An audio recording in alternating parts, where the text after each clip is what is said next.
আজিজ আল আজিজ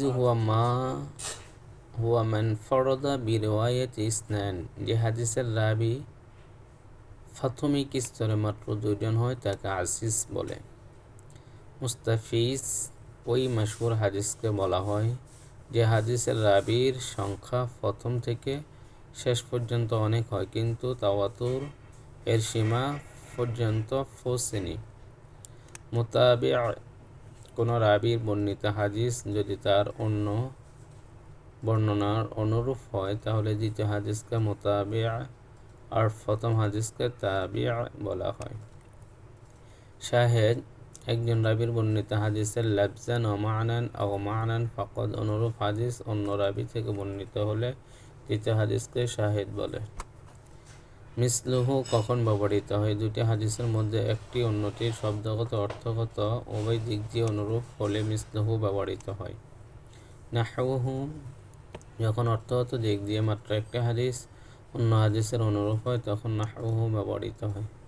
মুত্তাফাক্কুন আলাইহি আল হাদিসুল্লাযী ইত্তাফাকা বুখারী ও মুসলিম আলা তাখরিজিহি, ইমাম বুখারী রাহমাতুল্লাহ ইমাম মুসলিম যে হাদিসের বর্ণনা সনদে ও মতনের এক সূত্র পৌঁছেছেন তাকে মুত্তাফাক্কুন আলাইহি বলে।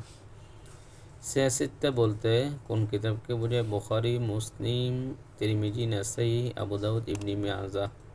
সুলাসিয়া সাহাবী থেকে ইমাম বুখারী অথবা যে কোনো ইমামে হাদিস পর্যন্ত যেসব হাদিসের রাবি সংখ্যা 3 জন ওইগুলোকে সুলাসিয়াত বলে। মুহাদ্দিস আল মুহাদ্দিস হুয়াল্লাযী ইশতাগিলু বিইলমিল হাদিস, যিনি ইলমে হাদিসের চর্চায় ব্যস্ত থাকেন তাকে মুহাদ্দিস বলে, অথবা যিনি হাদিস শাস্ত্রে পারদর্শী তাকে মুহাদ্দিস বলে। সুনান ওই হাদিসকে কিতাবকে সুনান বলা যায়। ফিকহি তারতিব অনুযায়ী বিন্যস্ত হয়েছে। মুসনাদ যে হাদিসের ওই কিতাবকে মুসনাদ বলা যায়। সাহাবায়ে কেরামের তারতিব অনুযায়ী লেখা হয়েছে। মুআজাম হাদিসের ওই কিতাবকে মুআজাম বলা হয় যা শায়খদের তারতিব অনুযায়ী লেখা হয়েছে। মুস্তাদরাক হাদিসের ওই কিতাবকে মুস্তাদরাক বলে যার মধ্যে ওই সব বিশুদ্ধ হাদিস লেখা হয়েছে যেগুলো বিশুদ্ধ গ্রন্থ ষষ্ঠে লেখা হয়নি অথচ তাদের শর্ত বিদ্যমান আছে, তাকে মুস্তাদরাক হাকিম বলে।